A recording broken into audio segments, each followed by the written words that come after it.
So guys, so as many of you guys know, I mentioned that the only reason I'm doing this review is because of his aggressive catch trait, and I've mentioned before that the only other elite receiver that has that trait is the Team of the Year DeAndre Hopkins. Well, actually all of the DeAndre Hopkins, you know, the Ultimate Freeze and so on, but obviously you'd want the best Hopkins card. So the Team of the Year Hopkins, which I've said he is the #1 deep threat in the game, and the fact that he has the aggressive catch trait just makes sense that why he would be the best deep threat. So now that they've introduced a new player with the aggressive catch trait, I had to test it out. So here we go. NFL draft, Laquon Treadwell, 91 overall, long pass style. 6'2", 91 speed, 98 catch, 82 release, 90 jump, 98 catch in traffic, 96 spectacular, 79 elusiveness, and 92 route running. Also has a 90 jump and a 86 juke, so he's mildly effective in the open field. But anyways, I did find one way to have success with this receiver. So enough about the stats. Let me show you what he did on the field.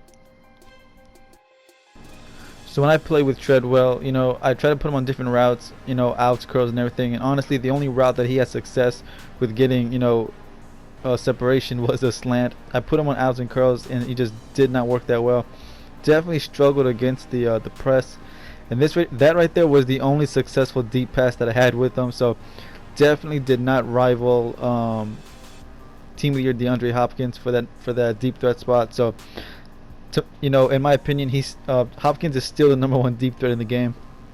And this right here is what I was talking about. You know, I could not trigger that aggressive trait, and he's definitely not a receiver to send across the middle. You know, that's definitely not in any way how to use him. And you know, he dropped so many passes. In fact, I did play, I believe, like 6 games with him, and I lost 2 officially, and I almost lost another 2, you know, trying to lean on him. And the only reason I did not lose those other 2 was because I actually took him out of the game and put Wallace and Terrence Williams back in the game and started, you know, coming back. So I definitely do not feel that he can take you to a Super Bowl just leaning on him. So I definitely learned that the hard way. So I don't recommend throwing to him in a clutch situation. I recommend throwing to him like on 1st and 2nd down or so.